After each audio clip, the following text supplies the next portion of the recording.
Welcome, everyone, to part two of my interview. This will be undoubtedly a series of discussions. I'm going to accept full responsibility and blame for the fact that my first conversation with Dr. Jack Sarfatti in part one, I wouldn't allow him to go past. It was such an intriguing conversation. We could not get past 1973. So we had... I was so immersed, I was so involved, and I was so intrigued, and I know you will be. So if you're just catching this on the replay, I'm actually going to have it on a site. You're going to click the link down below, and you're definitely going to want to start on part one of this series.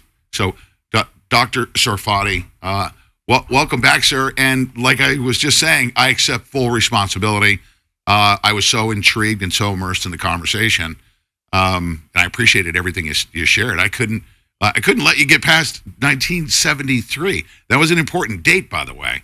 But thank you, and welcome to part two. I'd like we'll set up a future series. There's a lot to discuss, and a lot to condense over the span of a 70-year career, obviously through your experiences. But welcome. Now, listen. You know what? We have to fix the timeline. Because that letter you showed, if you could re-show that letter that I wrote to Russell Targ from the International Center of Theoretical Physics in Trieste, but it's dated 3rd January 1973. See, that's why you asked. What I realized, I think I made a mistake. Everything that I thought was 1953 and 1973 was actually 1952 and 1972. Wow. Okay, and we can confirm that by checking with Russell Targ and Hal Puthoff, when that meeting at SRI happened. I thought it was in 73, but it may have been the spring of 72. Like I'm off by a year because the letter I wrote to Russell Targ dated 3rd of January from Italy. That letter, that was because I had already been at SRI. That's when I met Russell Targ, like 6 months earlier. You see what I'm saying? Yeah. Now, this is dated 3rd of January, 1973. Right. So, therefore, everything I thought was 1973 was actually 1972. Oh, wow. Okay. And this comes from the official archives, by the way. This date and this document comes from the official CIA declassified documentation. Yep. Yeah. So my memory was off by a year. Or there's one other explanation I'm half joking about. Have you seen the Philip Dick series? Is it Apple or Amazon? Man in the High Castle. Philip Dick, Man in the High Castle. I don't think I have. About parallel universes. And there's this thing now called the Mandela effect. About the Mandela effect, where some people think that Mandela died in prison, and other people think, so it could be that in the parallel universe next door, it was 73, but in this one it's 72. There's that possibility. But it's most likely that I just misremembered. It's easy to misremember, 52, 53. And wasn't there a big UFO flap in 52 in Washington? Was there? Huh? In 1952, there was? Yeah, there was a big UFO. There's UFOs, flying saucers over the White House. There's all kinds of 52. So it looks as though my phone call, that may have been in 52, not 53. Oh, wow. See? And the two events may be connected. Well, okay. Hey, see, I'm not sure now. I don't know. Yeah, we'd have to. What does it say? We'll do some background on that and follow up with the details. Okay, well, whatever. It's either 52 or 53. We're not sure. Yeah, I got. Okay. Oh wait, no, it's got to be. But what I said was 73. That has to be 1972 because of the letter. The letter says I wrote that I was already in Trieste, Italy, in January of 73. Mm-hmm. That means everything I was talking about was in 72, not 73. Okay, Yes. that's for sure. Now the I think right about the end of part one, Yeah. we were talking about 1973 meeting at Portola Valley home of Dean Brown with Dr. Sarfatti, Hal Puthoff, Okay. Russell Targ, and others. Okay. So that's incorrect. It was 72. That is. Wow, okay. It was 72 because I'm writing That's right. Yep. in January of 73. There you go. From Italy, where I had already flown from California to Trieste. So it was a historical. That was let's just say most likely it's my memory. It's either my memory or it's parallel universes. Yes, that's right. That's right. Okay. Now, if you don't mind, I want to start us off, and then you just take us away. You drove to to Dean Brown's house for that pivotal meeting in 1972 with Puthoff and Targ. How influential was Dean Brown personally? I don't know. I only met Dean Brown that one time, and I really hardly remember him. This is more that Gavin Wintz knows, more about Dean Brown. As far as I know, he was some kind of early venture capital guy from Silicon Valley. Is that correct? He was a software engineer. Software engineer for IBM. For IBM. He was part of. He worked under Wheeler for Matterhorn B. Oh, he was part. Oh, that's important. Oh, so he was part of John Wheeler. Yes. Oh, so he was part of Manhattan Project. Correct. Okay, well, that's interesting because, of course, my professors that have. Oh, okay, well, this is 1972. In 1976, I'm sorry, 1966, I spent a month with John Archibald Wheeler and Werner Heisenberg at the Max Planck Institute in Munich. 1966. Okay. And then also, and after about a month, about 4 weeks or so, I was in Munich, living in Schwabing, which is like the North Beach, Bohemian center of Munich. Used to get on the trolley car and go to the end of the line, Max Planck Institute, 5 days a week, 9 to 5, with Heisenberg and Wheeler, and there were a bunch of other people there too. I think was it Norman Kruskal and the guy Truesdell, and having cookies and tea, just really spending intensive 8-hour days in the presence of Werner Heisenberg, talking physics, so mainly listening to what these guys are talking about. And then from there, I had to go to Her Majesty's Atomic Energy Research Establishment at Harwell, England, okay, which is all, and that all involves British intelligence and the whole thing, going back to Cornell, was talking about Keith Faulkner, so it's all connected. So interesting. So Dean Brown then was part of obviously the science intelligence community with John Wheeler, who was the top guy. I mean, John Wheeler's, at the top, he's also one, Princeton professor, real aristocrat, one of the ruling people of the science industrial complex, that's for sure. If we could, just a very brief, as a matter of fact, we want to encourage everybody to go back and listen to, number one, you must do that to take us up to where we're at right now. But if you can just review why that meeting was significant, and then I want to get into, Stargate consciousness. Yeah, just a very, very brief recap, and have everybody go back to that, and then we'll carry on from there. In 1952, let's fix it. 1952, at the age of 12 or 13. Oh yeah, I guess it must have been 13. Let's see. I turned 13 in September 14th, 1952. I would have been 13. So that means the phone calls must have been in the fall. Then it couldn't have been in the summer of 52. So I guess in the fall or in the early fall of 52. I receive a phone call that says it was a cold metallic voice like Stephen Hawking's voice, saying it was a conscious artificial intelligence computer on a spacecraft from the future, back in time from the time machine, and that they chose me, and there were other kids too, about a couple of hundred of us, bright young minds, that they were going to teach their technology to, because we were going to create them. In other words, a loop in time, it's kind of like Terminator, with the Arnold Schwarzenegger thing. Yes. Loop in time, self-consistent. Now, this is actually good physics.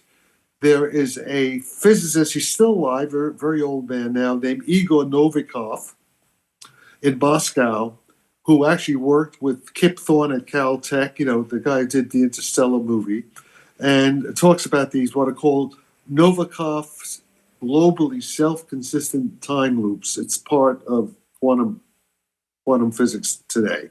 So it's not crazy stuff. All right. And then they said the computer said that I would begin to meet the others in 20 years. So then in 1952, by a very strange set of circumstances, I'm not going to repeat, I find myself at Stanford Research Institute with Dean Brown, Edgar Mitchell, Brendan O'Regan, Hal Puthoff, Russell Targ, and I said Dean Brown. And it's a CIA thing, and you can hear the tape recording. You can hear about an hour from this meeting at Dean Brown's house, in which Russell Targ says, we think flying saucers are time machines coming back from the future. Okay.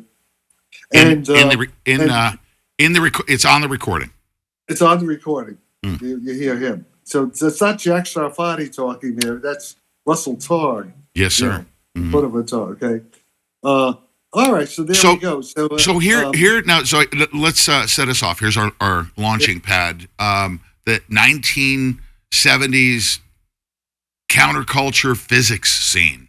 And your, 1970s were really, really important. And I guess my question to you would be, walk us through your role with Fundamental Physics Group.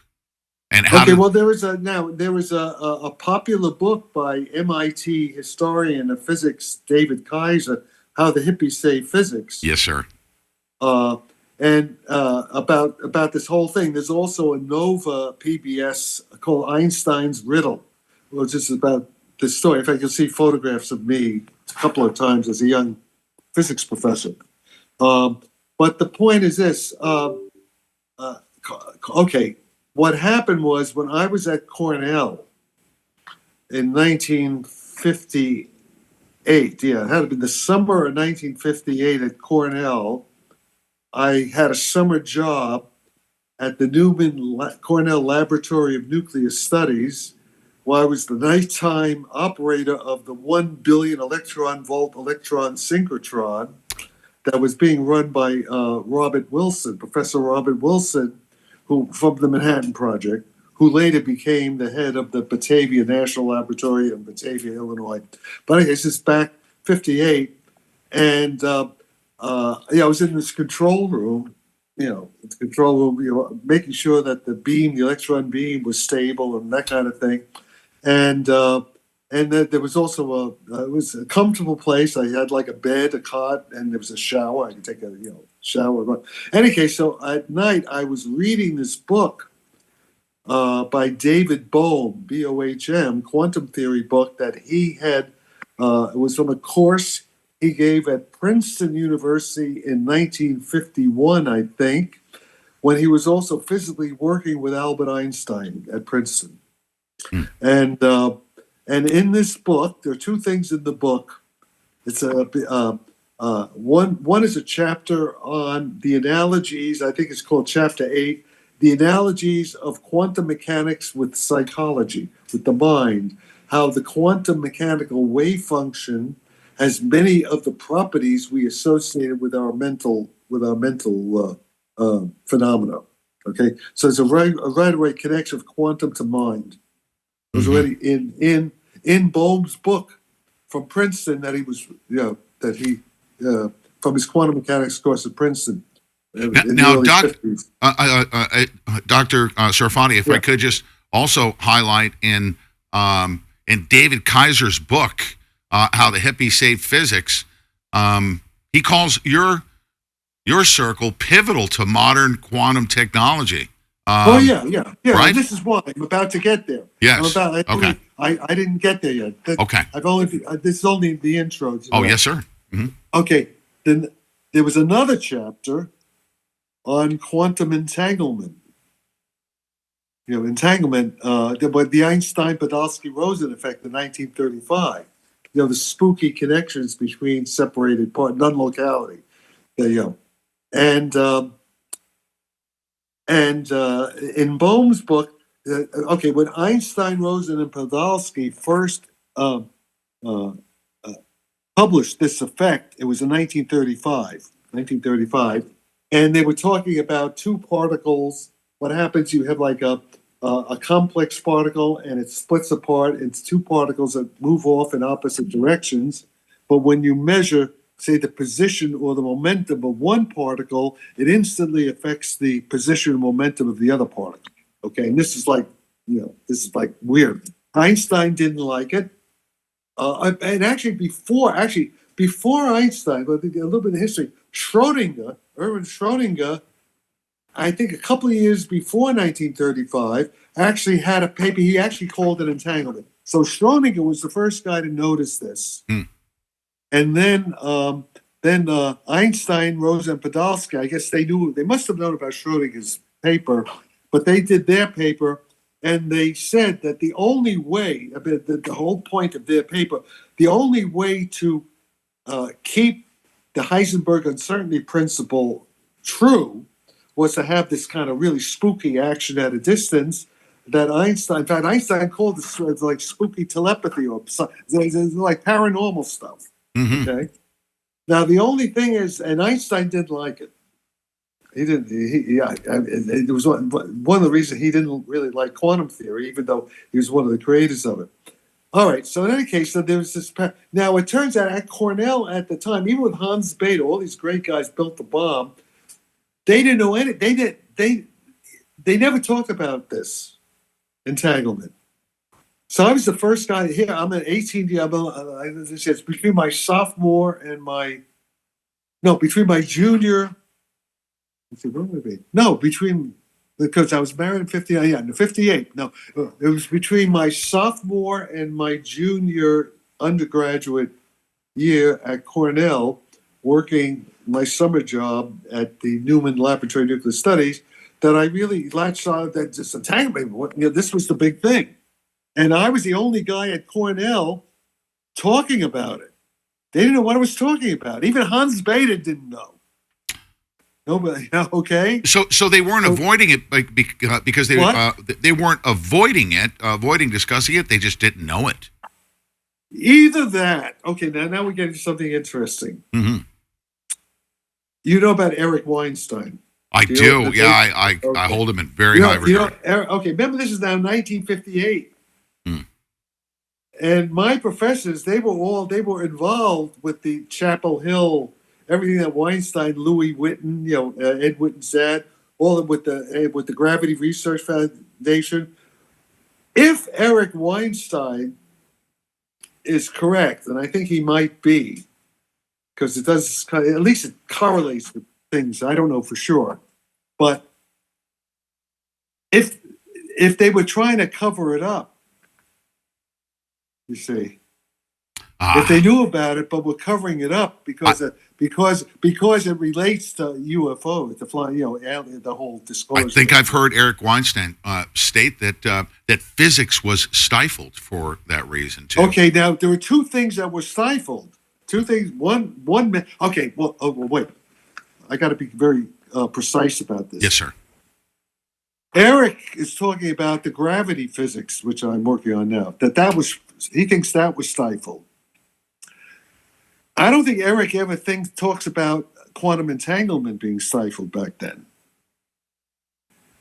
So I don't know. All I know is, so either back then in 1957, late 1950s, when I'm at Cornell as a physics undergrad with all these top physicists, Either they were genuinely ignorant of the entanglement part that I was like pushing, okay, or they deliberately covered it up. I don't know. It's one of the two. I mean, it's 50-50 as far as I'll tell you what. No, my instinct is that they simply, they were so busy building the bomb. With the bomb, you don't have to know too much about entanglement. It's all scattering of neutrons Sure. and gamma rays into nuclei.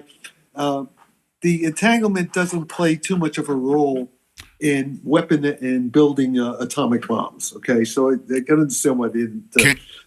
Can I then, just based on what you're telling me, this is fascinating. I never knew this. They're working on the Manhattan Project. You're working on post quantum mechanics. Can we accurately state that you were the pioneer of post quantum mechanics? Well, yes, I think you can state that without me being too much of a schmuck. Sure. I'm just thinking without me being a megalomaniacal, Bruiger, whatever, narcissist. Yeah. Without being a malignant narcissist, I would say this. I was definitely one of the first. Oh, as a matter of fact, when I'm at Brandeis in 1961. Okay, I'm at Brandeis, and I'm a National Defense Fellow at Brandeis, and I go into Sylvan Schwaber's office with Stanley Desser. Oh, and at that point, I was in the library at Brandeis, and I'm just looking through journals, what are called reviews of modern physics, and there's an article there by David Inglis called the Tau Theta puzzle. Had to do with high energy physics, meson physics, Tau Theta puzzle. And I'm reading the thing, and they start talking. It's all about what I was reading in Bohm back in 58 about the Einstein-Podolsky-Rosen effect, except for spins, which is what Bohm did it for spins instead of momentum and position. He did for spins, which is like polarization of light, things like that. But they said in such a way, I said, hey, it looks like there's a violation of special relativity. It's like the quantum mechanical entanglement seems to go faster than light. Okay. Do you mind me asking a layperson's questions? And please don't think I'm dumbing it down. Someone may be listening to us and they don't understand post-quantum physics, the mechanical realm. There's this thing, Einstein's special relativity, 1905. Yes. Basically, it looks at least in vacuum. There's an upper speed limit to anything physical. Yes, that's right. The speed of light in vacuum. That's where my question is going. Okay, can you tell our audience how consciousness, right, and space-time engineering, right, are interrelated? Your research into the Stargate program. That's a big question. I cannot do that at this point in time in a logical way that anybody would understand, because I first have to explain the prerequisites. Oh, yes, sir. Okay. So that layperson's questions requires a very scientific answer. Yeah. In other words, those are two dots. Those two dots are widely separated. A bunch of little dots in between. Wow. You have to hop from one to the other. Otherwise, it won't make any sense. Okay. Professor Sarfatti. So the point is this. So back then, where was I? Yeah. Okay. So I'm in 1961 at Brandeis, and I say, hey, listen, I want this to be my PhD thesis. I want to work on reconcile the creative tension between the speed limit, speed of light, 186,000 miles per second in vacuum, between that speed limit, and it seems that these quantum influences are going instantly, no matter how far apart they are, or this non-locality, and this, what's going on here. And that's why I want to study that. That's what I want to write. And by the way, this is 1961. In 1964, John Bell at CERN, this is the famous Bell paper. basically where he's talking about this very problem. So I Hmm. was kind of anticipating. I'm not saying I would have gotten Bell's theorem the way he did it, but I was saying this is a problem. And now this has to do with Eric Weinstein. Sidney Schwaber and Stan Desser told me, no, you cannot work on that problem. We want you to do something else. Really? Okay. Okay. Now why did they say that? That's a good question. I don't Again. know why. They were all dead now. I don't think neither of them are alive. You could ask them. But maybe they left notes or something. But the point is this. See, what's also ironic about that. See, I know things that nobody else knows about this. I know, yeah, because I've been involved right in the thick of it. Yes. Nobody knows. It's David Kaiser doesn't know anything. He doesn't. Yeah, David Kaiser says he's a good, nice kid, but his story is superficial. His book gives the wrong impression at the end. Yeah, that book. And by the way, this is the official thing. The New York Times and PBS and all the stuff that you can't.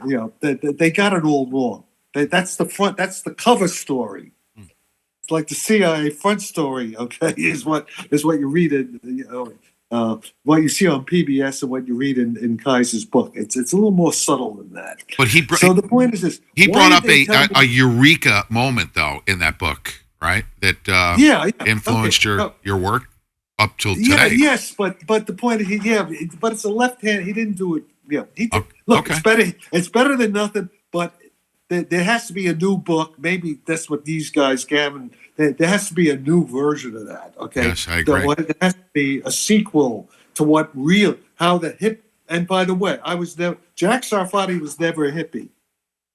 You were not? No, I was never a hippie. Wow. That's all Madison Avenue to sell books. That's all bullshit. Now some of the guys I worked with was kind of hippies. Nick Herbert, yeah, he lives in Boulder Creek. Okay, Nick Herbert, he was a hippie. Saul Paul Sarag, maybe. The only real hippie may have been Nick Herbert, but not and Fred Allen Wolf was certainly no hippie. Fred Allen Wolf, he was, he had government contracts. He drove a Austin Healey, Bermuda shorts. Well, he sort of became. No, we were bohemians, beatniks. But the bohemians are not hippies. You understand? There's a big difference between bohemia and hippiedom. Hippiedom, like Charlie Manson was a hippie. Yeah. Right. Bohemians. We Bohemians, our girlfriends are the aristocrats. Edie Sedgwick. Okay, yeah. We like to ride around in limousines with beautiful aristocratic women. Okay, so we're not hippies. We don't eschew money. We like money. We like living the good life. Okay. Oh yes, sir. So let me get back to the physics. I digressed. No, you know what? And also referencing back to number one, Yeah. I was deeply immersed as you were describing your life. I was literally seeing the visual imagery of the postcards that you were living in, the aristocrats, talking about that. Do you know who Edie Sedgwick was? No. Edie, Andy Warhol, superstar. Oh yes. Yeah. The Warhol. Okay, well, her baby sister, Suki Sedgwick and I, we were like an item in the 80s, 1980s. Wow. And, you know who Kyra Sedgwick? The actress Kyra Sedgwick. Yes. Mm-hmm. And what's her husband? The Irish kid. In any case, well, there's a whole thing. I won't go into that, but that's all the Hollywood stuff. Yeah. All right, but let's get back to the physics. What was I talking? Okay. So I wanted to work on at Brandeis, 1961. I wanted to study the apparent conflict between the speed of light limit in vacuum, 186,000 miles a second, and what seems to be how quantum entanglement can go, infinite speed in some cases, depending on the reference frame. And I was told not to work on that. And now, is the reason I was told not to work on that because of the reasons that Eric Weinstein gives in Chapel Hill? Is it because this is all relevant to disclosure and UFOs? Yes. And by the way, anything President Trump is supposed to talk about UFOs, that's the rumor. Well, he may have been brief. I don't, unless he talks to me directly ahead of time, probably what he's going to say is going to be bullshit. Sorry to say, Wow. because the people in the CIA who are talking to him about this problem don't know shit from Shinola about what's really going on, and I'll say that. Get me on Joe Rogan. And by the way, later on, before we end, I want to make sure that I ask a question about that, because it seems as though you as a pioneer and working on, and we'll talk about the UAP technology. It seems like it was offloaded. The intellectual property rights were offloaded to corporations that were able to keep it a secret from even our own government. But here's the thing. See, okay, maybe. But it's complicated. See, yes, it's very, very complicated. But let me explain why it's complicated. It's complicated because it's time travel. Yes, sir. Now, see, it could well be, because it's tricky now. Yes. Time. It could be that parts of our government are getting technology from, guess who? From Jack Sarfatti. And our group here, what we're going to be doing, say in 3 or 4 years from now, say we make the warp drive thing. We'd say we make a little miniature tic tac, like a drone. Yes. And we send it back. We send it back in time. We send it back to I don't know, where Area 51 back, and whenever it was, whatever Lazar talks about, whenever these things, And so since it's a time travel thing, it's much more complicated. You see. Yes, and just a little bookmark here for our audience. Everyone, remember this. This conversation, you may be hearing it for the first time and thinking, that's some sort of a conspiracy theory. But Dr. Sarfatti's signature applied. Excuse me. No, go ahead. No, your signature applied work on UAPs. Especially the 2004 Nimitz Tic Tacs. You can go do some research on that using gravitational metamaterials, right, for space-time metric engineering, correct? Yeah. Okay, but there were two things, the two sides, and then see there are two problems here. Mm-hmm. One is what we were talking about, the quantum entanglement issue. Yes. Okay. And the other is the gravitational thing. Now they're related. Turns out there are two sides of the same coin. There is a physicist at Stanford named Leonard Susskind. Okay, and he talks about the world is a hologram. Now, Lenny and I actually briefly worked together at Cornell in 62, 63 with this other guy, Johnny Glogauer, who I mentioned, and we were working on some of these problems back in the early 1960s at Cornell. And what Lenny has done is to show the connections between the quantum entanglement problem, which he calls EPR, so the EPR problem, and the gravity problem, the general relativity problem, or what he calls wormholes. In other words, if I have two entangled elementary particles, like two, say, electrons, which are entangled with each other, that's because there's a little gravity wormhole string-like thing connecting them. So associated with every spooky piece of entanglement, there's this like little wormhole. Okay. Now, guess what? Lenny came up with this idea. He announced it in 2013. I already had it published in 1975. Wow. In a more primitive, now not in as sophisticated a form. Back in but now let me go back to. I have to, I have to give you some connecting points or some, so you see the logic of what I'm talking about. Let's go back to my argument with Sylvan Schwaber and Stanley Desser in Schwaber's office at Brandeis University in 1961. Where I say, Jack, we don't want you to work on this EPR relativity paradox. They wanted me to work on that. What did I do? guess what? I got pissed off. Yeah, I'm a schmuck from Flatbush. Wait a minute, I'm not going to work on it. So I got my temper. I was kind of an idiot back then. Kind of. I was probably a hoodlum. You're very humble. Yeah. Yeah. I mean, but from the New York, all that, the rebel without a cause. These were the times, the '60s, and all. From part one's conversation, because the last name Santilli. I'm familiar with the how the gangs of New York had come up. The families. You were the opposite end of the spectrum. It's the how the hippie physicist. I mean, I grew up with the aristocrats too, right? I grew up in a Catholic. Okay, I grew up in Flatbush, Nostrand Avenue back in the '40s and '50s. This was a very Catholically dominated German, Italian, and Irish, German, Italian, Irish neighborhood. But that small clique of 13-year-olds, the most brilliant minds on planet Earth at the time. It also, I mean, had a gang, That's a gang. It was a beautiful gang. Yeah.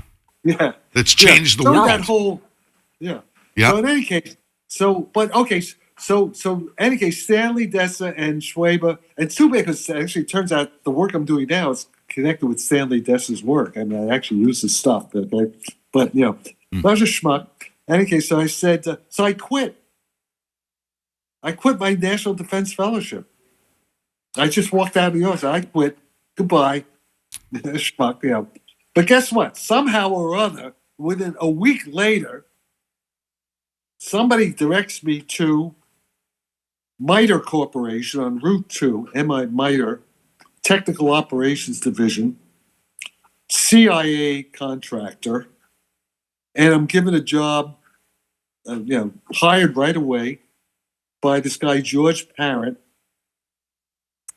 who had gotten his PhD at Rochester with Emil Wolf. They're optics. They are doing satellite, the early satellite cameras, for targets on the Earth, satellite it's the CIA, with the U2 and all the surveillance, stuff, right? Mm-hmm.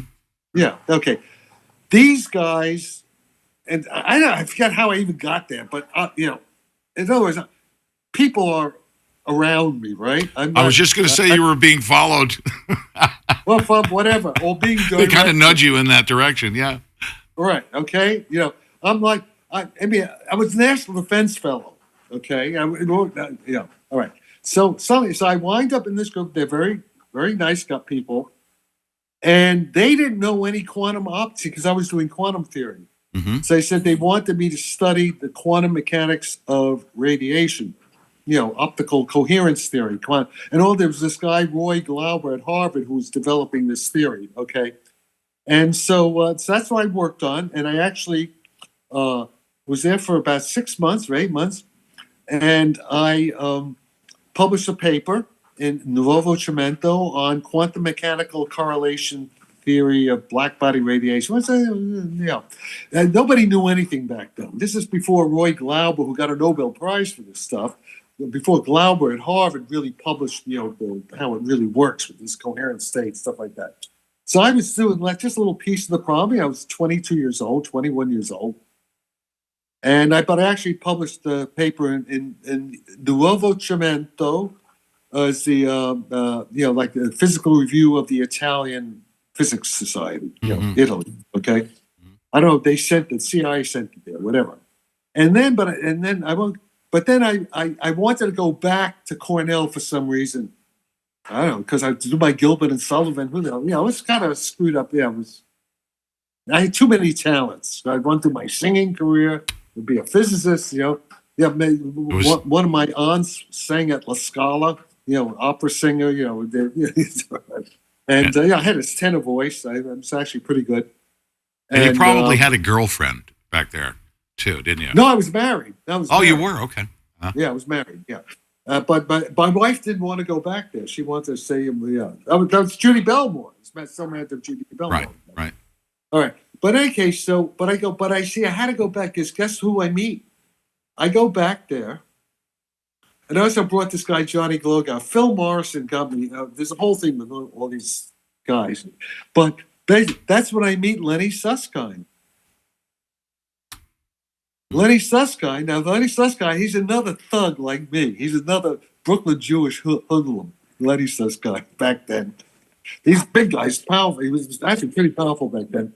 I remember my first meeting with Lenny Susskind on the third floor, the conference, I guess, at Newman Laboratory, Nuclear Studies Laboratory, where Beta had his office, and with Johnny, me and Johnny Gloga, and Lenny walks in. He's a big guy. He was a big guy then, kind of real muscular. I mean, he was, a well-built, Jewish. He could have been in the IDF, okay? But he's wearing Levi's. What are those Levi's where it goes like the plumbers wear? It goes over your shoulder. Straps. What? Yeah. Overall. Yeah. Overalls. Yeah. Farmer jeans. He comes in Levi overalls at Ivy League. Who's this? He looked like the janitor. And he had the thick New York accent, worse than me, and everybody knows the janitor. But he actually, his father was a plumber. He was a working plumber, and he looked like he walked in his plumber outfit. Wow. He could have been carrying a toilet thing, the plunger. Very funny. But of course, he's a genius, right? Also, and they put him in as a graduate student, even though he flunked out of CCNY. Never got his bachelor's because he got A pluses in math and physics, and he flunked all his liberal arts because he didn't care about them. But of course, the government would want to get all these guys into military, right? So sure. So it winds up at Cornell. Okay, but you see that's important because it's Lenny who invents string theory later on. Wow. It's mainly Lenny Susskind. And it's in with the world hologram. It's like we're all connected with that. You see, it's all like it's being engineered from the future to happen because certain things have to happen. Okay, and the thing is this: back in 1974, I get the idea. The idea that whenever you had two entangled particles, that they had to have a little wormhole connection. That's Jack Sarfatti's idea, which was published in Spacetime and Beyond, which was a popular book that sold a couple, tens of thousands, I think hundreds of thousands of copies. That influenced Hollywood. That's why the movies Back from the Future. So it's all based on our book Spacetime Beyond with Fred Allen Wolf, and there's a whole story about that. Okay, but in that. But here's the big thing. Back in 1974, I'm talking about using entanglement to explain consciousness and the paranormal, like telepathy, remote viewing, psychokinesis. Mm-hmm. That's what what David Kaiser writes about that in Hippies Say Physics, right? Mm-hmm. But here's the point. See, and this is like, even though you have the spooky connections between separated particles, what they call non-locality, there's like a catch-22. The bullshit, fake science news that everybody's being brainwashed in today. Now I'm being a little bit hyperbolic here. I'm being now Eric Weinstein on steroids. I'm stewing Eric Weinstein and seeing him, like a poker game. I'm upping the ante with Eric. Okay. Everything in How the Hippies Say Physics is bullshit. At the end, I mean, it's good. It has a lot of good stuff in it, but the basic message of the Hippies Say Physics is that Jack Sarfatti and his group, Nick Herbert, we failed. No, we didn't fail. We succeeded. Mm-mm. They're covering up the truth. And we should have debates. You see, let's just debate. Get anybody. Yes. Let's debate this. Do you think that was intentional through the book to end the book in that fashion to dismiss your work? No, well, I don't know. No, I don't know if it's intentional. I'm not going to be. I'm not saying that David Kaiser has intentionally done this. He's just stupid. I mean, he doesn't know it. He didn't know. Okay, he was an outsider. Smart. Yeah, sure. What? He may be being honest. I'm not accusing him of intentional dishonesty, but maybe somebody else. He may just be a useful idiot of the CIA or parts of the CIA, whatever. Well, again, Yeah. if I could ask, Yeah. at a point the CIA pulls you in. Yeah. There's a line of demarcation. He's not read into these programs that you continued with your work, correct? Yeah. Okay. Now you got to understand the CIA. And when I say CIA, I also mean the whole, the DIA, the NSA, That's right. Military, the intelligence community. Right. They're not one unified thing. There were all kinds of factions. There's like mafia gangs fighting each other. Competing factions. Yeah. Right. Yeah, factions. Okay. Right. That's polarized. There's a part of the CIA that probably like to have me dead, but there's also part of the CIA, or the IC that's supporting me. Yes. Mm-hmm. And they're fighting each other. Mm-hmm. Okay. All right. And there's also, let's not forget the Russians and the Israelis. They're all involved in this stuff. Mm-hmm. Yeah. Okay. So, but let me get back to the point here. Now, the point is that, see, here's the thing. Back in 1975, when I did Spacetime and Beyond with Fred Allen Wolf and Bob Tobin, I said, well, the entanglement is controllable. It can be made non-random. See, what everybody is saying, what the standard fake science, what I call it, the fake science, is that even though this non-locality is there, you cannot use it in a practical way because it's uncontrollably random. Okay? And if you want to kind of de-randomize it so that you can use it, in addition to using the quantum entanglement connection, you also have to use a classical signal that's limited by the speed of light. And as soon as you have, in other words, it's kind of like in cryptography, where you have a encrypted message, but in order to decrypt the message, you need some kind of like a key. You need some kind of okay. But they're saying that the key has to be a classical signal that's limited by the speed of light. Mm-hmm. And that means you can okay. But I'm saying that's wrong. There were certain you can escape that requirement. I'm saying, and in Space-Time Beyond, back 50 years ago, I had that we have controllable entanglement where it's not random. We can de-randomize it. Okay, and control it. But that also means, now this is the time travel, that also means that the wormhole connecting them, guess what? It's a portal. It's a Stargate time travel machine. It's a time machine. Okay? Now here's the thing. It's a pathway. It's not a string. Well, it looks like it. No, if you look at it far away, it looks like a string. Yeah, it could be like a string, but it's a hollow tube. Think of it like a hollow tube. So yes, that's very roughly a portal. Stargate portal. Yeah. Oh, it's another connection through space. Yes. Okay. But here's the point. It's a Stargate. Think of Stargate. It's like a Stargate. Yes, sir. But here's the thing now. See, when Lenny Susskind first comes out in 2013 with his students, Mal's other students, he says it's EPR, random EPR. You can't use it for direct signaling.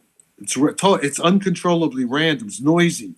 Okay, and the wormhole is non-traversable. In other words, if you try to send a particle through the wormhole pinches off like a black hole, like a collapsing black hole, and it destroys. Nothing gets through the wormhole. That's the 2013 version of Lenny Suskind's ER equals EPR, or the world is a hologram. That it's like we're holograph images of two-dimensional hologram plates, and this whole other thing, which is like the Matrix, like the movie The Matrix sort of thing. That we're living in a simulation, things like that. Okay, but you see, my book with Fred Allen Wolf and Bob Tobin back in 1975, we were because this was a CIA book, right? Mm. Oh, I didn't know it at the time, but I figured out later. My book agent was Ira Einhorn. That's all. The so-called murderer, Ira Einhorn. There's a whole cloak and dagger thing of behind all this. Wow, very intriguing. But in that book, the whole point was the CIA said, George Koopman saying, Jack, CIA wants to know how does consciousness work and how the paranormal. He meant the paranormal. Because Uri Geller and all that stuff, right? Mm. How does that work? Mind control, MK Ultra, paperclip, that whole thing, the Nazis, all that. It was all part, and how do flying saucers fly? Okay, so the book Spacetime Beyond is explaining that, but for that I have to use what I call post-quantum theory, which is not quantum theory. See, the quantum theory, Lenny Susskind in 2013 is using conventional David Kaiser hippie-save physics quantum theory. Which is bullshit. I mean, when I say it's bullshit, sure. I mean it works for simple experiments. It works, if you take a single electron and you scatter it off a single proton, it works beautifully. Okay, or if you send an X-ray into the human body and you just look at that, X-ray, MRI, all that stuff works, and transistors work according to conventional quantum mechanics, but there's a certain approximations involved, and so. But if you and now I remember back at Cornell in 1960 at Hans Bethe's senior honors physics seminar, class of 5960, Cornell, and we're studying. The theme is that. With Bethe being, leading the class, about 8 of us, maybe 8 of us, small number of kids, that we're saying, what are the experimental tests of Einstein's theory of relativity? In this case, special, not general, special relativity, because we had the synchrotrons and all that, high energy collision like CERN, all that. There was no CERN back then. And I remember the big thing that Bethe said, the subject came up, I don't know if it was me or somebody else, and Bethe said the only reason that the quantum theory, the scattering theory that we were learning works is because the electron in the beam, in the synchrotron beam, say you have a bunch of electrons, the density of the electrons in the beam is low enough so that to a good approximation, we can ignore the electrostatic forces between the particles. In other words, we could make the approximation of what's called an ideal gas. That all the electrons in the beam are not interacting with each other. They're not strongly coupled to each other. And the same for the target particles, that we treat them as kind of independent of each other. But as soon as you have a strongly interacting complex system, what's called a many-particle system, it's called the many-particle problem, and there was a guy named P.W. Anderson who got a Nobel Prize, he's at Bell Labs, called More is Different. As soon as you have these interactions, it's a whole new ball game, okay? And then, things get a lot more, it's not quite as simple as what they say, okay? So that's the thing. Now, as it turns out, and I got to give David Kaiser a little bit of credit here now, Yes, sir. As it turns out,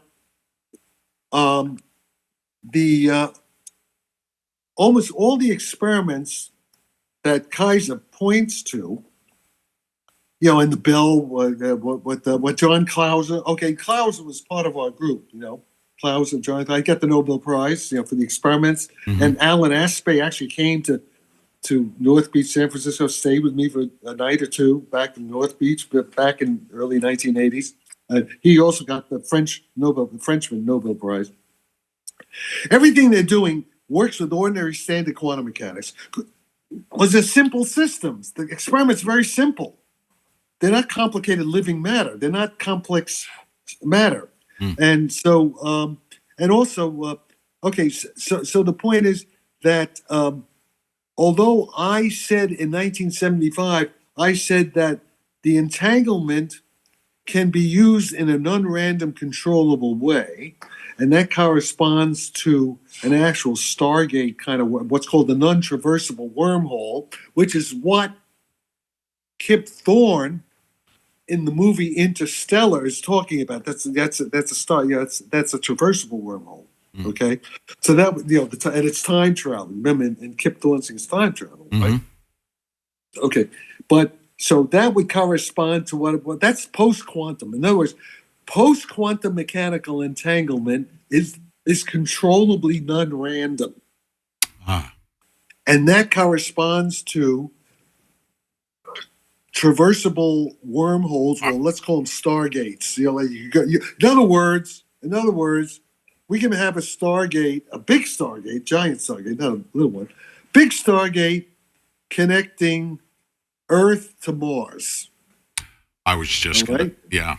Okay, and you could just go through it instantly. It's like just walking. You walk into the mouth of the Stargate, and the next instant, zero time, you're on Mars port. Why would we be so focused on obsolete, just about relative to post-quantum physics? Standard rocket propulsion technology. Yeah, in other words, you said it for. In other words, Elon Musk is a schmuck and SpaceX is stupid. But I could see that he has such a passion. Why would he not want to just throw his old rocket propulsion technology out, trying to beat the air into submission? He is? Wow. Don't get me wrong. I love Elon. Yeah. But he's still a schmuck. I mean, I've been a schmuck as a young. He's a schmuck. Yes. He's too like into his rocket thing. He's his ego involved. Okay. But maybe actually, I'm working with a friend of Elon's. One of the guys in my sort of informal team is a retired NASA engineer. Retired, he was GS-15, and his wife. And he's the one with his wife who got Elon to move over from PayPal with, what's his name? With Peter Thiel. With Thiel and was a couple of these other guys, right? Reid Hoffman, was it? Whatever. Any case, this back 25 years ago, he kind of triggered Elon to start SpaceX and also the Mars project. This guy's wife was in charge of NASA. These are NASA, high-level NASA people. He's also connected with the CIA. There's all kinds of stuff about this guy, heavy-duty guy. So, so right now, at some point, my friend will call Elon up, and Elon's going to take the call because he knows, he respects my friend, the guy I'm working with. And Elon, Elon will come around. Well, I can sell Elon on this in an hour. Yeah, okay? and I'm thinking it's going to be an easy sell because of the passion and drive and the whole of government approach to space exploration and getting to Mars. It would be the point is getting to Mars and SpaceX rockets is stupid. First of all, I agree. Too many months. That people, how weak you get from the radiation and the lack of gravity and all that stuff.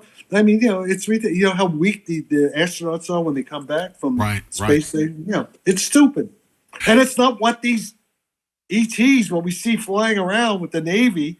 Interesting. It's not what they're doing. Now, sir, it's not what Space Navy's doing. The whole thing is so fucking stupid. You're gonna have to forgive my persistence because remember I asked a question that requires filling in a lot of dots. So I'm going to read your own words here. I'm very, very curious and very thirsty for information in the following regard. I'm going to read your own words.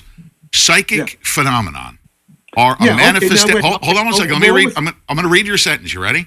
Okay, psychic phenomenon are a manifestation of quantum fluctuations in space-time geometry on a macroscopic scale. Yeah, okay. Now that's what I wrote that in 1973, right? Yes. That's a long time ago. It's okay but it's very vague. I mean, it's got me hooked. I've come a long way since that statement. Yes. Okay. Okay, and let me explain. Let me explain now. At that point, we really didn't know very much. Whatever back in '73, I didn't know what I know now. Okay, and even though now I'm going to get to the consciousness part now. Even though in 1975, when they did Space Time Beyond, I said we have this post-quantum controllable, non-random entanglement, which is connected to a dual to traversable wormholes. Okay, and I did not really have the mathematics for that in terms of mainstream theoretical physics, which is basically, I have to do a little mathematics here. It's basically what Richard Feynman calls the action principle. The action principle, and it goes back to the French mathematician Lagrange, what's called the Lagrangian, and what are called the Euler-Lagrange equations. There's a certain procedure that all theoretical physicists use, like it's like an algorithm, like a computer program, okay? There's a certain set of rules, coming from what's called the action principle of least action, things like that. It's called the calculus of variations, okay? And any physicist worth his salt, any theoretical physicist, not experimental, like theoretical physicist, you have to write down a Lagrangian function, okay? And at the time, 1970, in fact, people would say, okay, Jack, where's the Lagrangian? Show me the Lagrangian. I didn't have the Lagrangian then. Mm-hmm. But I had the intuition. I knew how do I know? Because why? Because the ETs are telling me, right? I just know it's so, okay? I had the intuition. But they were right. I couldn't prove it. You just said because I have outside help. Yeah, well, I had answer, but it took a certain amount of time. Yeah, now, this is 1970. Now it turns out, and then I gave a talk in 1995. But it turns out in 2015. It took till 2015. How many years? That's 25, 40 years later. 40 years in the desert. I'm like Moses, 40 years in the desert. Wandering in the desert, 40 years in the desert. 40 years later, there's a physicist named Roderick Sutherland. He's an Aussie. He's down under in Sydney. And he was a physics professor, but he was kind of a maverick like me. But unlike me, he made a lot of money in the stock market. He used his physics, whatever. So became independently wealthy. This is back in like 2015 or so, over 10 years ago. And so he was he had so much money, so he quit his job. I mean, he's still like a merit, he's able to use his office. He's like in other words, he doesn't have to have a salary because he's got plenty of his own bucks. He's got an oil painting in the lobby. Well, he started working on the problem that I'm talking about. So he came up with the Lagrangian that I was too. In other words, he did the work for me. I'm like Tom Sawyer. He painted the fence for me, and he has this beautiful. He has everything that I should have done back in at least 1995. But he did it right. He did it okay. Okay. So now I have that. All right. And I have the detailed, everything's kosher. Now I have a kosher thing, okay, that explains all this stuff. So I can tell you that. But it also explains consciousness, explains remote viewing, it explains everything that at the end of David Kaiser's book says we failed to explain. Well, that's wrong. Because, also he wrote that book. Kaiser wrote that book in 2011. Please pardon me. I just learned the term, but the Lagrangian proves his ending chapter wrong. Correct? The Sutherland theory, which is a mathematically fairly rigorous version of everything I've been talking about, more intuitively for 40 years. Okay, the Sutherland theory. Yes, basically proves that the final conclusion of Kaiser's book, How They Say Physics, is wrong. Wow. Now, but there are plenty of good things in the book. The history is good. You have to put it in proper context. But the point is this: that the point is this now. Now the question is, are there parts of the secret government of the deep state who understand what I'm talking about now and have just covered it up? In other words, the Eric Weinstein. Let's suppose Eric Weinstein's story is correct. Eric Weinstein basically is saying there is some secret cabal that understands what I'm talking about, but they covered it up. Okay. Are you in contact with Dr. Weinstein?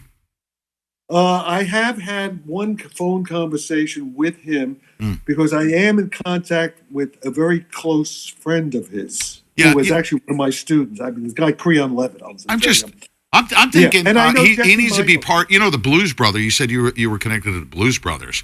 We need to get this band together, including Dr. Weinstein. I think, don't you think? Yeah. With your team of physicists. I got to be careful. That actually, it may be that there's Mr. X. I can't say who Mr. X is. Oh yes, sir. Okay, I can respect that. There is a Mr. X who, if he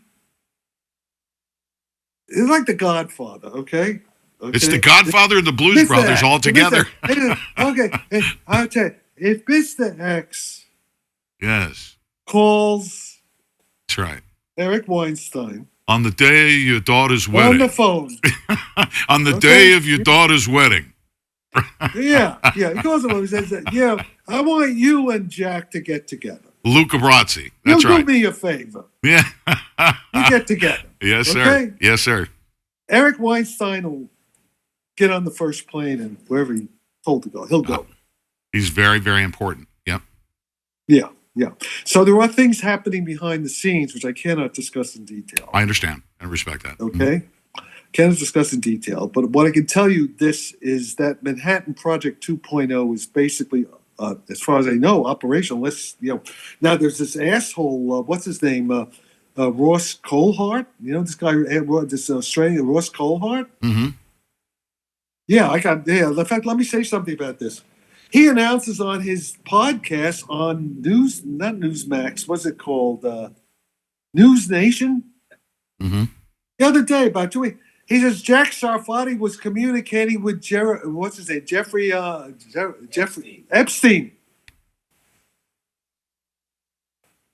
I never knew Jeffrey. I never had any. It turns, and so he since apologized. But it gets smeared. He's smearing Jack. This guy Ross Coulthart, an asshole, a schmuck.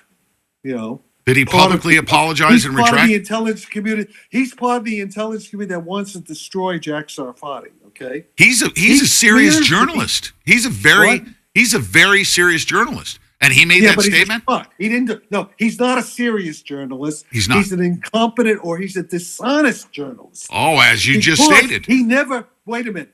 You don't accuse a person of being part of Epstein's thing without first checking with that part, doing due diligence. He never asked me what happened. Okay? Yes. And it turns out, let me finish the story now. Yes, sir. This is very important. Yes, sir. It turns out, this in 2016, Deepak Chopra was Epstein's real buddy,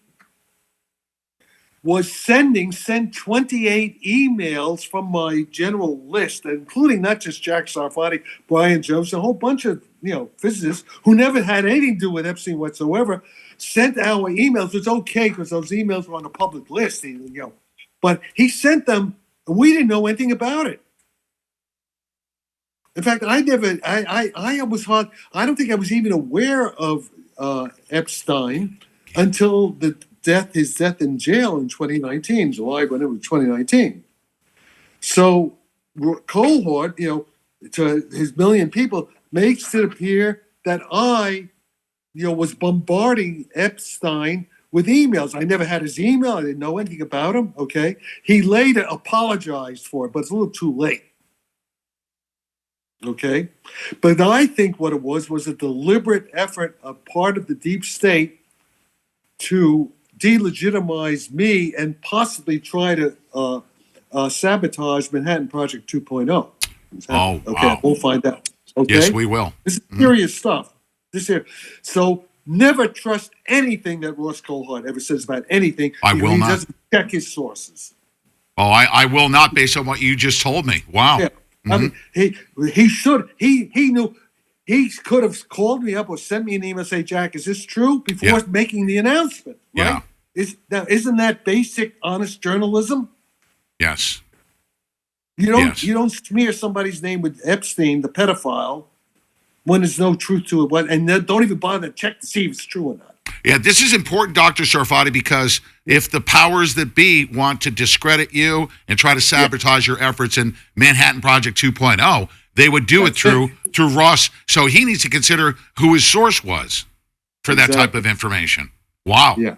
Yes, sir. Oh yeah. Now, you should, if you know him, you should question him on it. Sir, I am. I'm going to reach out to him. I'm actually, first and foremost, an investigative journalist, and I'm going to reach out to him. What's going on here? You see, they're trying to smear me. By the way, there were other physicists who really were close to them. They went to the island, like Stephen Hawking, Kip Thorne. Yes.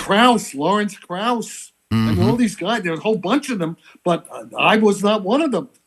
Yes, sir. So this is important because this is the politics of this thing. And remember, I'm supposed to be, I was supposed to be briefing Donald Trump about all this stuff. And I kind of enemies there too. I know I have friends who are close to Trump, but I also probably have enemies, okay, who are trying to sabotage this whole thing. Of course. Yeah. And the point is the Russians know the physics that I'm doing. They understand it, and I'm sure they're using it. And if our guys don't use it because they've smeared Jack Sarfatti with every God knows what, we're going to lose. I mean, forget America. You start learning to speak Russian and Chinese. That is an incredible statement. Yeah, well, it's pretty obvious. So the point is this, and all these assholes, they're afraid to debate me. Do you think that? Can you imagine any of these guys on your show with me? You realize what I would do to them, right? You realize I'm just in terms of rhetoric. I mean, I wipe up the floor with them. Yeah, we should. Offline, I'm just brainstorming here. We should schedule a public debate. Yeah, let's have some debates. Yes, let's do it. Sooner versus later. First one with Elon Musk. Why are you going with old school rocket propellant? What? Yeah, exactly. But also we're going to make these computers with conscious artificial intelligence. That's the other thing. Amen. Yeah. I mean, Elon Musk's and Sam Altman, my next door neighbor Sam Altman, his LLM, his whole business plan is going to go down the toilet bowl once we have our thing developed. Maybe through QX. Yes. We're going to put them out of business. Because the technology's no good. On many grounds. They're building these. Okay, so first of all, there's other thing. So Trump had $500 billion with Sam Altman sitting there, with him, the schmuck, and that they're going to have these AI farms and all this energy, electrical stuff. But that's with the computers, with the post-quantum computers, you don't need to use a lot of energy. You get the same computing job done with very little energy. So you save energy. Room temperature. Yeah. Yeah. You don't need low. You do everything at room temperature. You don't need to cool it down to cryogenics. Wow. To low temperatures. A lot of energy is used in the cooling process. You should go walk across the street and talk to Sam Altman. See if he wants to start up. No, it's not across the street. It's next door. It is next door. See if he wants to start up his rocket program. Yeah, no, it's not. There's a whole story about that. Sam is not there. Well, I don't want. We don't want to discuss specifics. Right? Yes. Yeah. Sam has many houses, right? Yes, sir. This house next to mine, he's not physically living there for a while because they had a big plumbing problem. The sewer pipe broke. And he has a big estate out in Sonoma, So these guys, they have houses all over the place. So he owns a house next to mine. I don't think Sure. he's spent the night there yet. Yeah, okay. All right, sir. In the essence of time, because we set not a limit. Just want to make sure we take this in we have 30 minutes in bites. Your UAP signature applied work. The Nimitz Tic Tacs. Can you take us from that point in that general area, and let's use the remaining balance of time? Well, okay. The thing is that most of that I can't. It's I was going to say classified. Yes. But now proprietary. Yes, sir. I respect that. It's corporate. It's corporate proprietary, because I have signed now an NDA. I haven't very recently. NDA. You have. Okay. Yeah. So the details. Now, there are certain parts of it that are public, because I do have, prior to my signing the NDA, prior to that, I have these on my x.com account where I have 15,000 so people, and also on my academia edu accounts where I have 43,000 followers. Okay, so it's and on LinkedIn, and I altogether, officially maybe 60, 70,000 followers, right? There is stuff there. There is stuff there on the public chats that has a lot of the information. Okay. The problem is they have to be a pretty advanced theoretical physicist to understand the information. Okay, can you answer the following question then? Based on publicly available? I don't. Right now, I'm deliberate. If let's put it this way: if there are people smart enough, students smart enough to understand what's already out there, and they want to get in touch with you, maybe you will hire them. Okay. to work for us. Can you answer the following question generally? Without violating any non-disclosure agreements. How do Tic Tacs achieve instant acceleration? Because first of all, when I say people do not understand what acceleration even means. There are several kinds of acceleration.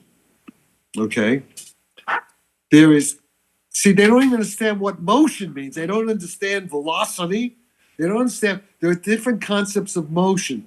Now, what we're learning, the common sense thing is you have a piece of matter that's moving through space, right? Moving through space. Yes. Space is rigid. The material is moving through space, and it accelerates. Yes. Because acceleration means it's changing its velocity. It's either changing its speed or it's changing its direction. Either way, you can have going at constant speed, changing direction. That's acceleration.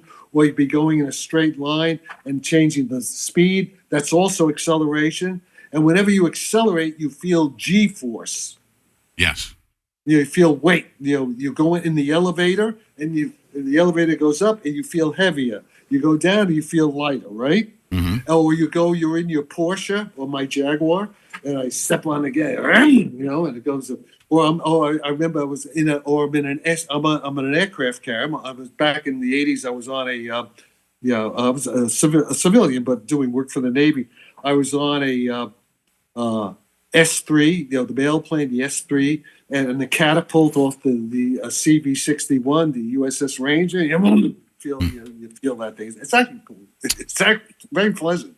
It's actually a really nice feeling. Well, coming in, I'm coming from Diego Garcia, 4-hour trip, and there's this little thing. These guys. I'm right behind the pilot in the mail plane, the S3, and we land. The cable catches us, all that kind of stuff. Okay. Just to further extend the question. Okay. To further extend the question. Right. Yeah. So as far as your gravitational metamaterial, because you also have surface area. If you're propelling at a certain rate of speed through space, you've got resistance, heat, all that stuff. You make a right-hand turn. Yeah. And tremendous G-force, but that's not what is happening. That's not warp drive. That's not warp drive. A totally different concept. Everything you think you know doesn't apply. See, there were two different ideas of motion. It's the difference between Newtonian mechanics. It's even the difference between special relativity and general relativity. Yeah. See. In special relativity, the space-time itself, space is rigid. Yes, it is. And matter moves through space. So you have all the problems you're talking about. That's right. But in what's happening, what I'm talking about is a totally different concept. It's a different idea about what you're doing. The material is changing the gravitational field that it experiences. Oh my goodness. And it's doing it with small amounts of energy. So, you know what happens? The space station, right? The space station with the astronauts on, Yes, sir. the ISS, Yes, sir. when it's going around an elliptical orbit, Right. closed orbit, right? Those guys, and they're not firing their rockets. They're in free float. Right. Okay, that they're weightless, right? Yes. They're weightless, but they're on a curved Orbit. trajectory, Yes. right? So if you have a radar or a telescope, or you're just looking at the thing on the surface of the Earth, it looks like there's an acceleration, like a centripetal acceleration. It's like omega squared, and there's if omega is the frequency, the number, how many revolutions per hour, let's say, it's called frequency. You square the frequency, and you multiply that frequency by the distance from the center of the Earth to the space thing, to the position of the thing, and that gives you an acceleration, a centripetal acceleration. Yes. Okay, and that's how you also achieve. Yes, sir. Wait. Yes, sir. Wait. Yes, I'm getting So the point excited. is, you're interrupting in the middle of the idea. I haven't gotten there. These So are sorry about that. complicated ideas. Yes. These are complicated ideas. Yes, sir. Okay. So the point is, you would think there's a G-force there, that there's a weight equal to omega squared R. But it turns out there isn't. The guys up there, they're weightless. They're freely floating. Okay? What you're measuring an actual, relative to you on the surface of the Earth, you're measuring what's called a kinematical acceleration, omega squared G. But that omega squared G is not felt as a G-force locally. See, because here's what's happening.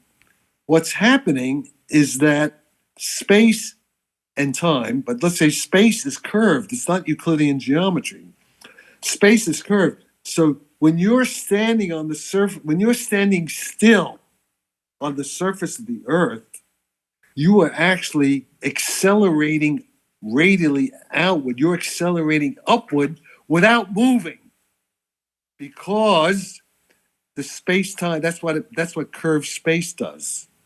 You have a finite acceleration at a fixed point in the gravitational field because the geometry is different. Okay, so and that's why you feel weight. You're the one who's accelerating, even though it's a rigid Earth, even though in all different directions.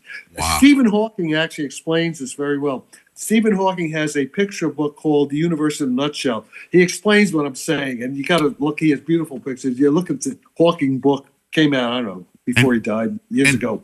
Okay, so the point is, you are experiencing the G-force. So you're the acceleration. The guys in the space station, they're freely floating. They're freely falling on what's called a time-like geodesic world line in the curved space-time.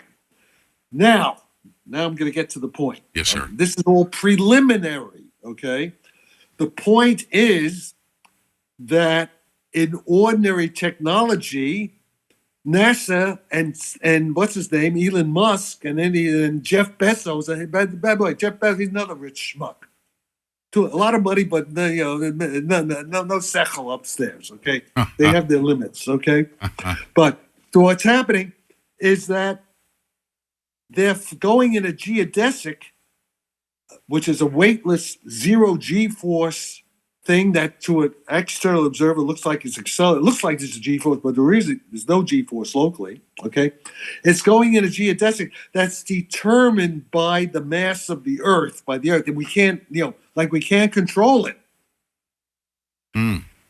what the when you put a Jack Sarfatti space station up there, made with these gravitational metamaterials, which need to be energized, but they don't work. Oh, they have to be energized. How do they be energized? They'll be energized by maybe one of the Russian those small nuclear reactors that they have on their cruise missiles and their torpedoes that could destroy the America if they wanted to. Right? They have all that thing that goes forever.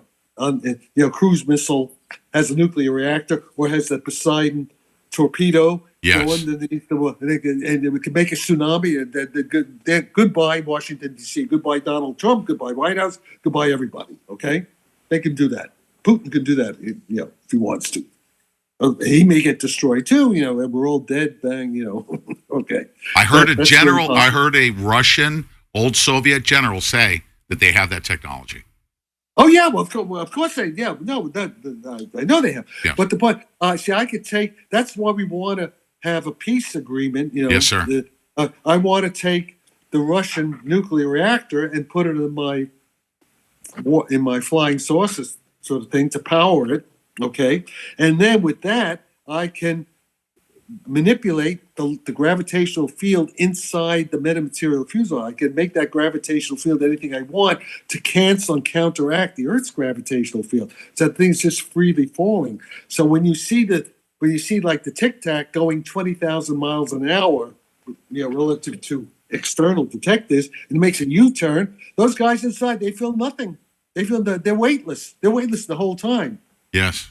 We're the ones who are really accelerating. And sir, please forgive me. I did not want to interrupt you at that important moment, but let me tell you, just because of time, I wanted to make sure I got this question, because I understand a geosynchronous orbit as well. You could have in a certain orbit a satellite above the human being, and can you describe what I understand? That's true. That's true. But that's not what I'm talking about. No. Okay. All right. Good. I'm talking about I'm talking about inside the thin shell fuselage of the craft. Yes. You are controlling the internal gravitational field in that little thin shell fuselage. You're controlling the gravitational field inside there, and that gravitational field inside there is counteracting the external gravitational field of the Earth. Wow. And that's what we see these things doing. Wow. Okay. Thank you. But they're doing it with small amounts of energy. Mm-hmm. Okay? Yes, sir. So the thing is this now, guys like Louis Elizondo, they kind of like say it in a very, but they don't know how, they don't understand what they're talking about. So they when they say it's a physicist, they sound stupid, But all right, so we understand in principle how these things are doing it, and we're at the point where I think I think in 3 or 4 years we'll have a drone, like a small maybe like a model drone, like one of those things that RS. Like the toys, like the controls. I'll have a drone that'll be operating according to this, what I'm talking about. Oh, also, okay, wait, the big thing is, Lockheed, they have some of these things. We have what are called alien reproduction vehicles, which are, NHI has let Lockheed, these guys, know a little bit of the technology. But the problem is that these machines, everything I'm talking about, the machines themselves are alive. They're conscious artificial intelligence. The same thing that contacted me in 1953. The physics of this, when you generate a warp drive, you can also do it in a way that you're also generating conscious AI. Because of Lenny Susskind, because ER equals EPR, because the world hologram, because of the connection between quantum entanglement, controllable quantum entanglement, and traversable wormholes. So you can't have one without the other. So all these warp drive vehicles are conscious NHI. The orbs, the plasma orbs that Bledsoe, all those guys talk about, that's all real. And that's, they have this technology. They're a form of non-human intelligence. But we understand the basic post-quantum physics and the gravitational theory that's connected with post-quantum entanglement physics, ER equals EPR, okay, that kind of stuff, the Lenny Susskind world hologram stuff, explains everything in principle. We have a conceptual understanding. We understand both how these things fly and how the spooky, all the stuff, that Jacques Vallée and Eric Davis, they talk about high, and Hal Puthoff, they talk about Hal's high strange, all the spooky stuff at Skinwalker Ranch, all that kind of stuff. Yeah, we understand that. Uri Geller, we understand all that. It's exactly what, in 1975, George Koopman says, Jack, CIA wants to know how consciousness and paranormal work and how the flying saucers fly. Mission accomplished, says Jack. The problem is that most people in the CIA today are too stupid to understand what I'm talking about. Mm-mm. So the problem is the stupidity barrier. But the Russians do understand what I'm talking about. So think what the implications of that. Hopefully that will be a driving force. Our survival against Russia's technology would warrant their attention to this against them. See, here's the thing. We have to get out of this Russophobia bullshit because it's all false narrative. Russophobia is false narrative of the military-industrial complex wanting to justify stealing $1 trillion a year from America. Now, during the Soviet times, the style was different. It was different. Then it was justified. Sure. It all changed in 1991 when Gorbachev, by the way, I was involved with some of that directly, and, this is, Danny Sheehan, the Christic Institute, Esalen, all these, Werner Erhard, and all these, that's in the hippie state physics. They talk about it a little bit, okay? Gorbachev and Yeltsin, all that stuff, okay? So, but SDI, I helped formulate SDI, to fool the Russians into giving up, right? I was involved in all that stuff. That's why the Russians invited me. They know who I am. That's why they invited me to Moscow more than once. Mm-hmm. All right, now, so the point is this. This Russophobia stuff is bullshit. It's going to get us all killed. I agree. Okay? And Lindsey Graham and Blumenthal, these assholes, they hate Donald Trump and they want him destroyed. They're going to sabotage him. They want him to attack Iran to sabotage him because they want him out. Okay? And this is the thing. Now, I mean, if I get a chance to talk to Donald, and I'm a little bit older than him, and I'm from Flatbush and he's from Queens, and this is two New York guys talking. Okay, and by the way, Trump is I'm close to Michael Savage, the Savage Nation, Michael Savage, yes, sir. Who by the way, who Trump enjoys. Okay, so Savage and I were like two peas from the same pod, and we could talk to the president in a way as New Yorkers from a certain generation. We're almost like family. You know what I mean? I understand Trump. I understand where he comes from. Personality. I understand him. And I support him. But and he's being led. It needs to happen. He's being sabotaged. Trump is being sabotaged by his own inner circle. Now, whether they're doing it deliberately because they're stupid, I'm not sure. But he's being sabotaged. He can't trust them. Donald Trump can trust Jack Sarfatti. Donald Trump can trust Michael Savage, okay? Yes. And that's who we better start listening to, or he's going to wind up like Epstein in the jail there. They're going to put him, all those guys out to get him. They're going to do to him. They're going to do to Trump what they did just now to Prince Andrew, but worse. Yeah, no, I believe they tried to kill him, right? They shot him, right? Oh, yes. Multiple times, actually. Multiple assassination attempts. This is an important point here. Yeah. Sir, your work on SDI, Reagan. I'm a United States Marine, a Cold War veteran. Yeah. I understand everything about how Gorbachev, Reagan, and the work that was done to make sure that we didn't have mutually assured destruction. I believe right now, today, we're at a more critical state than we were back then. Because yes, of course we are. Yes. Okay, one other thing. Yes. One other thing. The question is, why is that? Let me quickly now say something. Please. Louis Elizondo, slide 9. I think this, in fact, probably, look, a lot of our leaders are so stupid and I mean people in the EU. I'm not talking about the Russians. I don't think the Russians are stupid, and they're not crazy. I think they're the only sane people. I hate to say this, but I think the Putin and Xi, these guys, they're the only sane people in the room keeping us.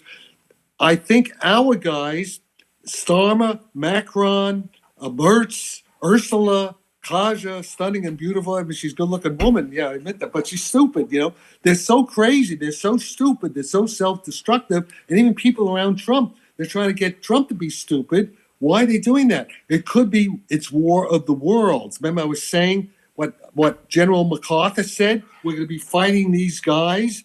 There are evil, whatever you want to call them, aliens, whatever you want to call them, out there who want to destroy us for whatever reason. They want the planet. Okay? So that could be why a lot of this is happening. In other words, we could be in a war of the worlds. We could be in a psychic war of the worlds. Mm-hmm. Did you hear what I just said? Yes. I'm not saying I know this for 100%. Yes. Mm-hmm. I'm saying that's what it's beginning to look like to me, because and this follows from what's called the Copernican principle. The point is that the technology, the warp drive, the mind control, the consciousness, these are all elementary physical principles. Yes, sir. Which means, and there's life everywhere, right? There's life all exoplanets, right? So there are many different, it is like a Star Wars, Star Trek reality. Yes. There are many different, there are good guys out there and bad guys, angels and demons, okay? Yes. Mm-hmm. What do you want? So, yes, so I agree. We are at the brink right now. Depends what's going to happen. If Trump attacks Iran, unless he has the gravity weapons I'm talking about, which some of my friend guys think maybe he has, I don't think we have it. I hope to be wrong, but I think the Russians are more likely to have it than we have it. Because the Russians have already shown we don't have one operational hypersonic missile. The Russians have like 5 or 6 different kinds. We don't have an operational small nuclear reactor, but the Russians have it. Okay. When you mentioned the mind control aspects, we're talking about mass formation.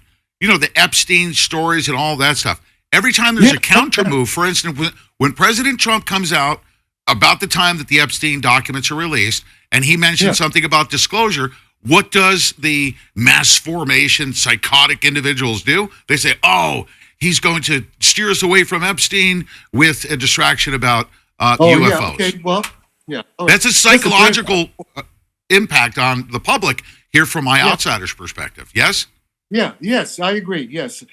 And the thing is that, Epstein was into all this stuff too. He was, Epstein was, Deepak Chopra was sending Epstein's my stuff. And also, other people that I'm working with, right? So Epstein was very aware. No, it is connected. It's definitely connected. Yes. Mm-hmm. But how it's connected, and who's doing the connecting? I mean, it's but I agree. We're in a very dangerous situation now. Yes. We have 10 minutes left for this segment 2. And okay. And again, this exceeded my expectations once again. Yesterday, great conversation. This is part 2. We'll continue on. Now, the work that's being done, it is super critical and important that this messaging from this podcast reaches the highest levels without any filtering, nobody blocking it from President Trump. He must consider all options. Yes. Yeah. I'll tell you this. Next 10 minutes. Trump, I want you to have the next 10 minutes to close us up. Yeah. All I want to say is that there are people I'm working with, in the intelligence community who are close to Susie Wiles and to Trump himself. And they've been trying to get me to meet Trump at Mar-a-Lago on October 8th. I'm sorry, on August 8th, on October 13th. And that didn't happen. I have a feeling that Trump should not make any statement about UFOs and aliens until he talks to me. Because I'm afraid if he does, he's going to fall into a trap. I could be wrong. This is just my intuition. Mhm. Okay. I'm trying to save Trump from his enemies. And we're in I'm trying to save America from a nuclear war. I'm trying to save the world from a nuclear war. Yes, sir. Because as you say, we're very close to the brink right now. We're very close. Barack Obama, at the same time, made a statement on a podcast. I don't know if you heard his words. He says that aliens exist. They're just not being, he said they're not being housed at Area 51. He made that public statement. Well, all right. So what's he saying? I mean, What is he saying? Yeah. I'm not sure. I'm not sure. He doesn't seem to know. Listen, I'm willing to. I'm not political in that sense. I'm perfectly willing to talk to Obama too, or to even Joe Biden. I don't know, Joe Biden. But this goes beyond party. This goes beyond Democratic. I mean, by the way, a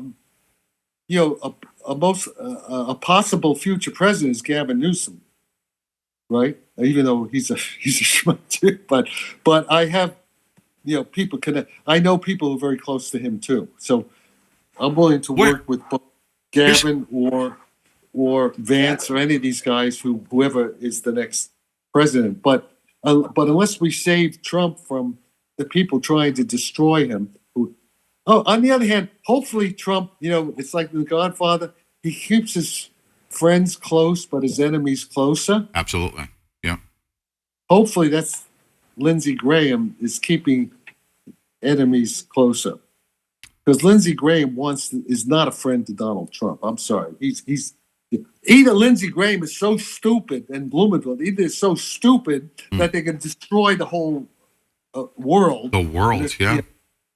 Or they're just trying to do this in order to get Trump. Okay, here's what I claim is going to happen. I hope to be proved wrong.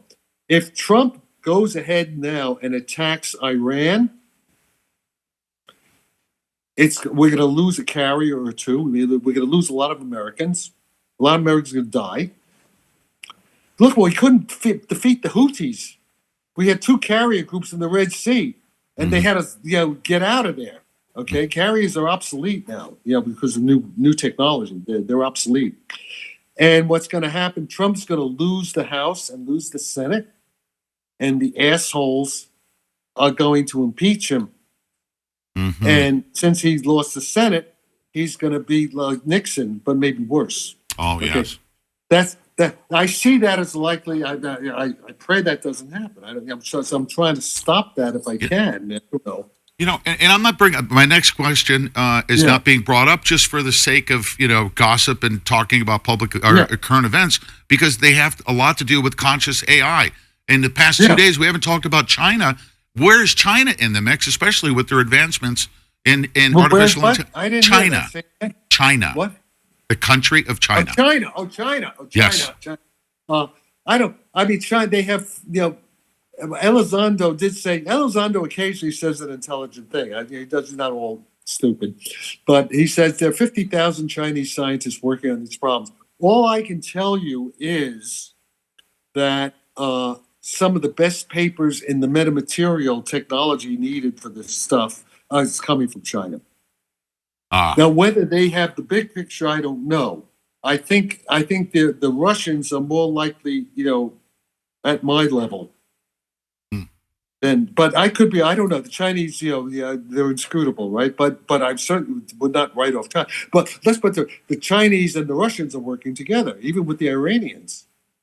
And by the way, don't write off the Iranian physicists. The Iranians are very smart people. Brilliant. And they have very good physicists in Tehran. I'm not talking about the nuclear ones, the ones who are into my kind of thing. Yes. In fact, there are people from Tehran who I know are tracking my work. Yes, sir. So God knows, and now that the Russians, the Chinese, and the Iranians are all kind of cooperating with each other, God knows what they have. We may be in for a very bad surprise if we attack. If Trump listens to Lindsey Graham, these guys, I hope to be wrong about that. You I know, hope see, if he does attack that we win, but I have a feeling we're not going to. you know, my entire life, Iran. When I was in boot camp as a United States Yeah. Marine, the Marine Corps barracks was blown up in Beirut, Yeah, all right. Lebanon, Oh, by yeah, Iran. sure. So my entire But- life, I see them right now as desperate as they are. You would assume that a superpower is up against them, that they're operating with tremendous restraint, and that actually scares me more. Yeah. You're talking about Iran now? Iran, yes, that's correct. Yeah, yeah.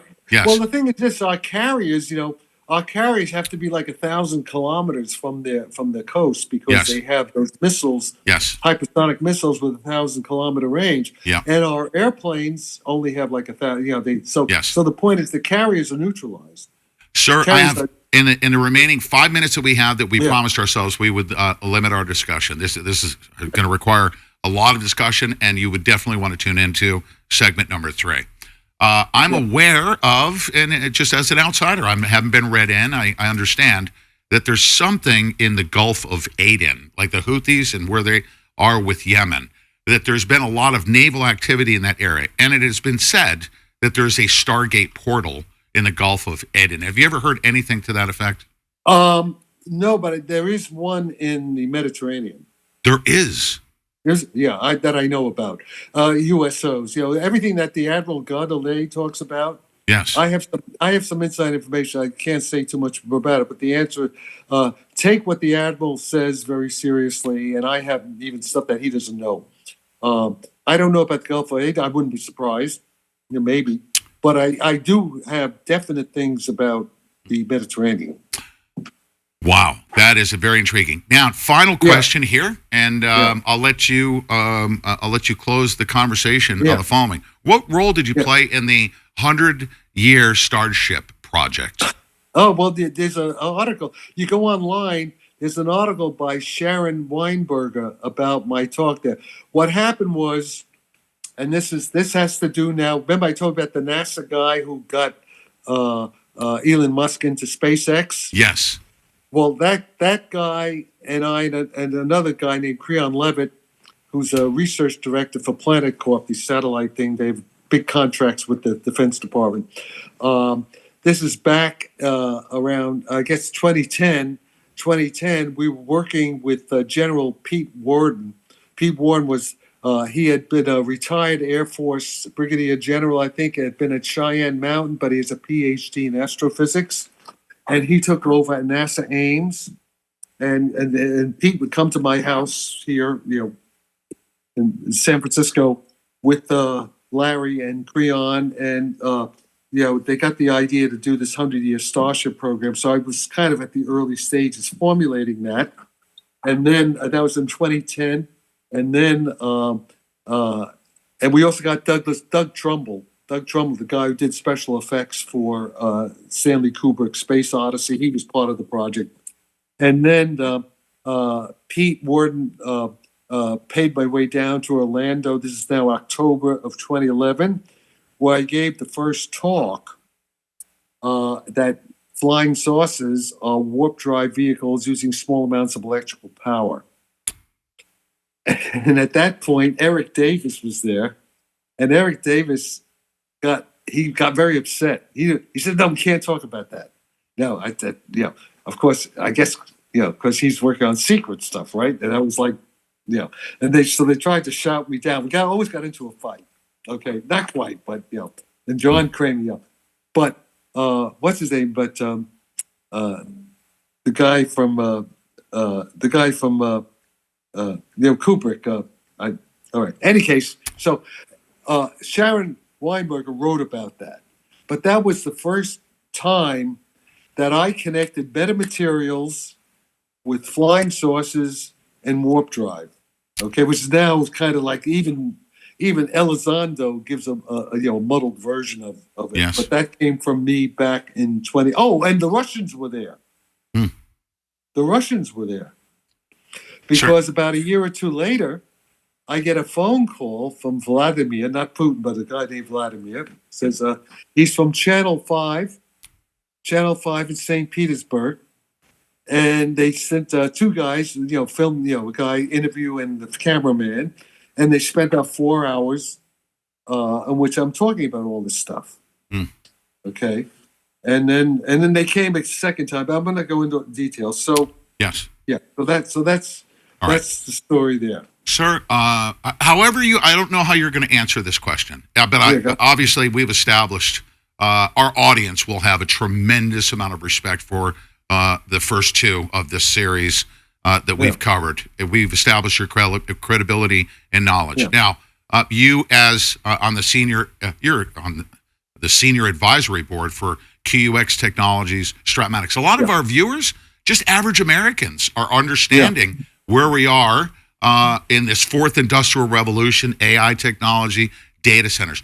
Do you believe, based on what you know of QUX Technologies and strategic material exchange, our desire to go find certain, of course, and break the monopoly that China has on our critical minerals, do you believe the work that we're doing is at that level of importance that I've been touting, that we're at the leading edge? Absolutely, because let's put it this way: if it doesn't succeed, America is finished.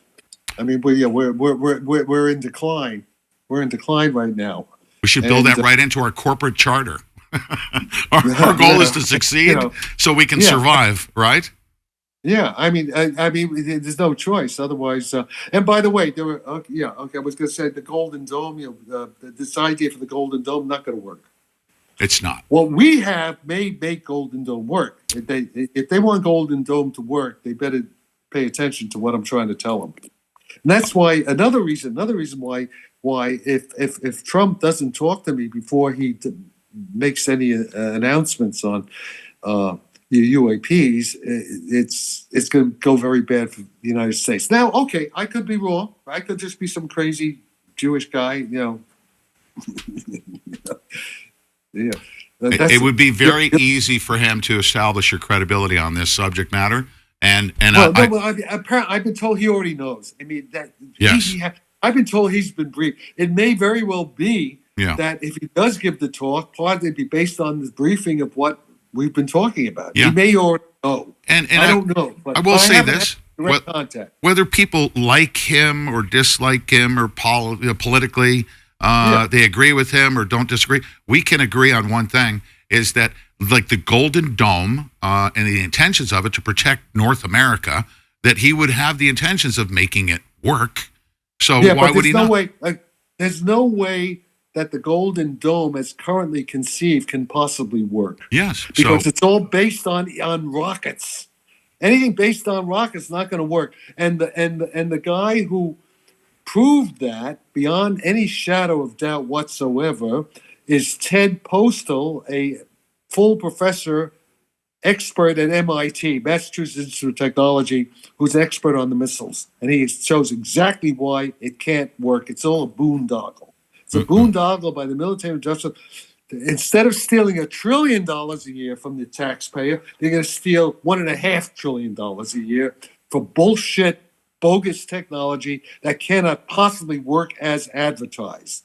Wow. But if they want a real Golden Dome to work, the only chance they have is to go with what I'm talking about. Now, of course, this is biased. You could say that I'm full of shit too. We don't know. But the only way to settle this is to have debates. We need like Lincoln Douglas debates, not scientific debates. Yes. There's a schmuck. Okay, you want a schmuck? Okay, it's a physicist named Matthew Zigidis or something. Zigidis. He's at Albany, SUNY University of Albany. And he's publicly attacked me on this shit. So let's get him. And also there's a guy named Brian Keating, who's a professor. These are all, they're not theoretical physics, they're experimentalists.